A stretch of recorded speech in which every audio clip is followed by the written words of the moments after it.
สวัสดีค่ะวันนี้เรามาทำกุยช่ายแป้งบางนะคะแล้วก็น้ำจิ้มรสเด็ดค่ะเข้มข้นมากวิธีทำกุยช่ายไม่ให้แป้งแตกไส้ทะลักนะคะแล้วก็แป้งบางเหนียวนุ่มค่ะ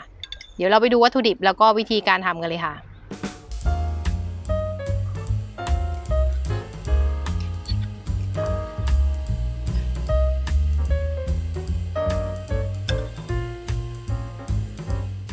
ก่อนอื่นเราก็มาทำไส้กุยช่ายก่อนค่ะกุยช่ายก็นำไปล้างน้ำนะคะแล้วก็ผึ่งให้เสด็จน้ำกุยช่ายนี่ตรงข้างบนแข็งๆนี่ก็จะตัดออกเยอะนะคะจะใส่ก็ใส่ได้ค่ะก็จะไม่นิ่มมากนะคะ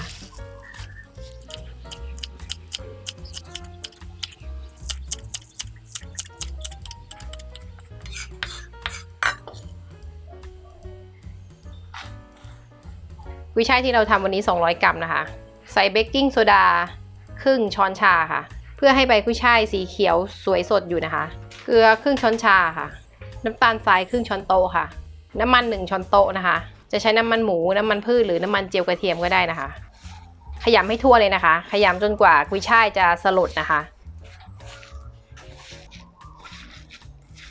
ขยำจนช้ำแบบนี้เลยนะคะมันไม่เละนะคะช้ำๆแค่นี้พอค่ะ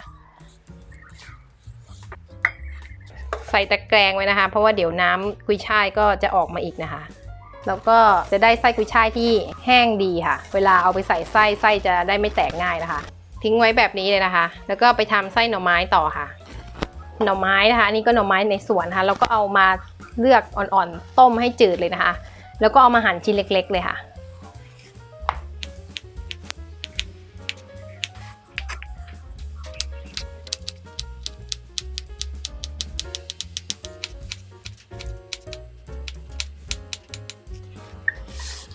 เสร็จแล้วก็เอาหน่อไม้ที่สับไว้ใส่ผ้าขาวบางบีบน้ำออกค่ะเวลาผัดไส้จะได้ไม่แฉะนะคะ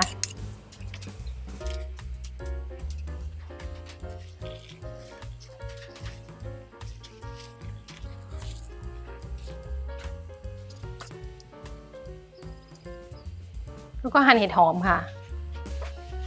เห็ดหอมหั่นเป็นชิ้นเล็กๆนะคะ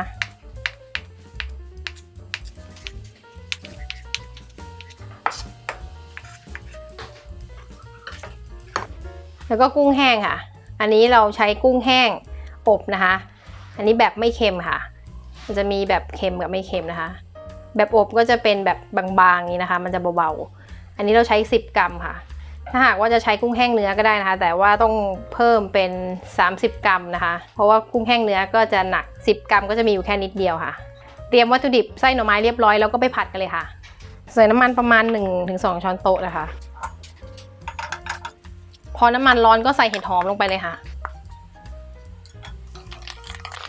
ผัดจนเห็ดหอมแรงๆเลยนะคะพอหอมมากๆแล้วก็ใส่หน่อไม้ลงไปเลยค่ะก็ใส่กุ้งแห้งค่ะ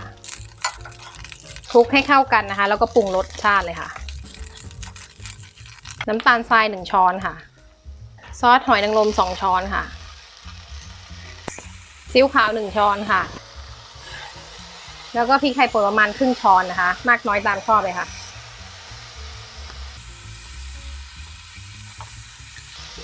ผัดคลุกให้เครื่องปรุงกระจายทั่วๆนะคะแล้วก็ปิดไฟเลยค่ะเสร็จแล้ว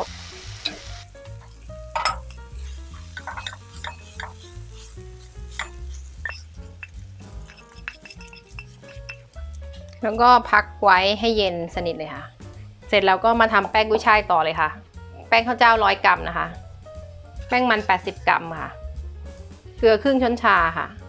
น้ำเปล่าครึ่งลิตรค่ะน้ำเปล่านี่ถ้าหากว่าใส่น้อยเกินไปเวลาผัดแป้งออกมาแล้วมันจะไม่ยืดหยุ่นนะคะน้ำมัน2 ช้อนโต๊ะค่ะคนให้แป้งละลายดีแล้วก็ให้เข้ากันนะคะ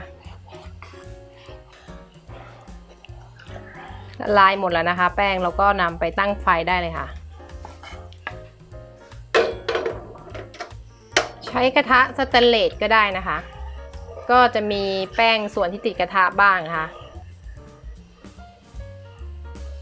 เริ่มจับตัวกันเป็นก้อนนะคะก็ใช้ไฟอ่อนนะคะ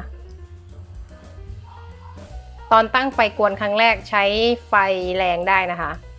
แต่พอเริ่มจับตัวกันเป็นก้อนต้องลดเป็นไฟอ่อนนะคะ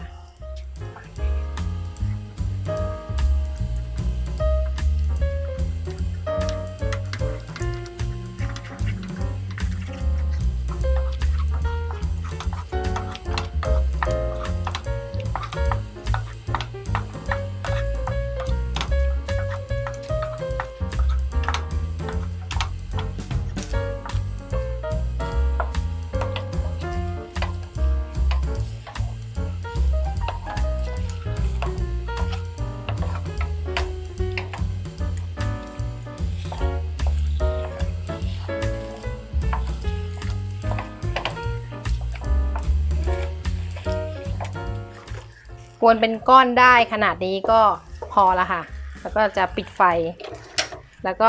ใส่ภาชนะอีกใบหนึ่งเลยนะคะ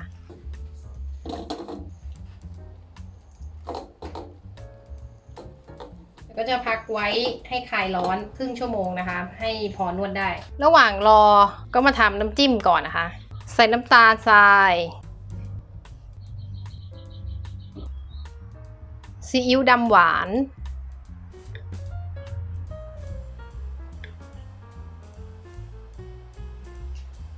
ซีอิ๊วขาว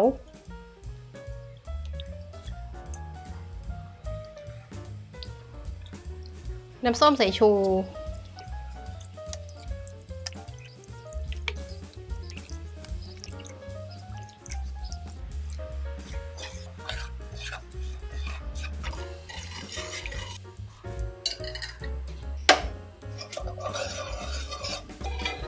คนแค่พอน้ำตาลละลายนะคะ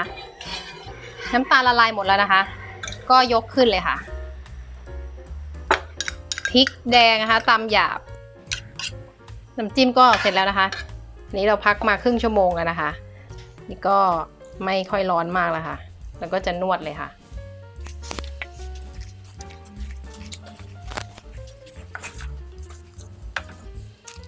จะเอามานวดต่อข้างล่างเลยนะคะใช้แป้งมันโรยนะคะเป็นแป้งนวลแล้วก็นวดสักพักหนึ่งค่ะ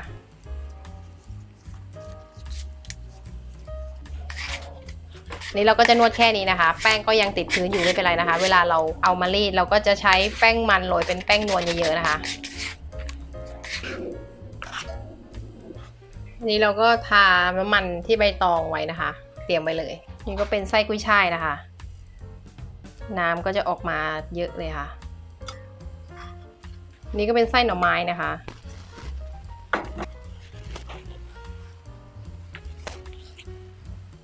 เดี๋ยวจะแบ่งเป็น25 กรัมพอค่ะ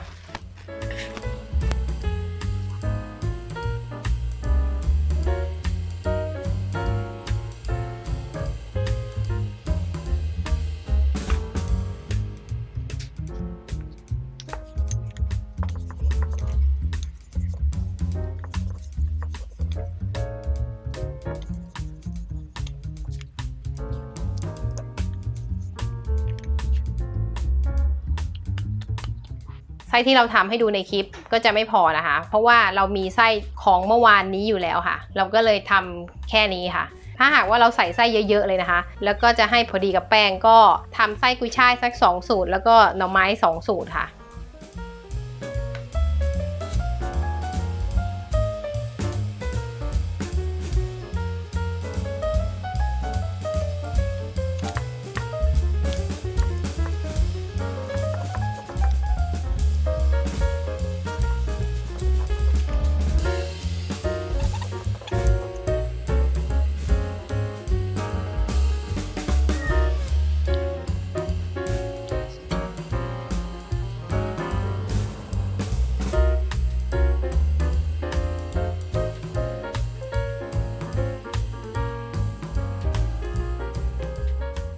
เสร็จแล้วเราก็จะทาน้ำมันก่อนนึ่งนะคะ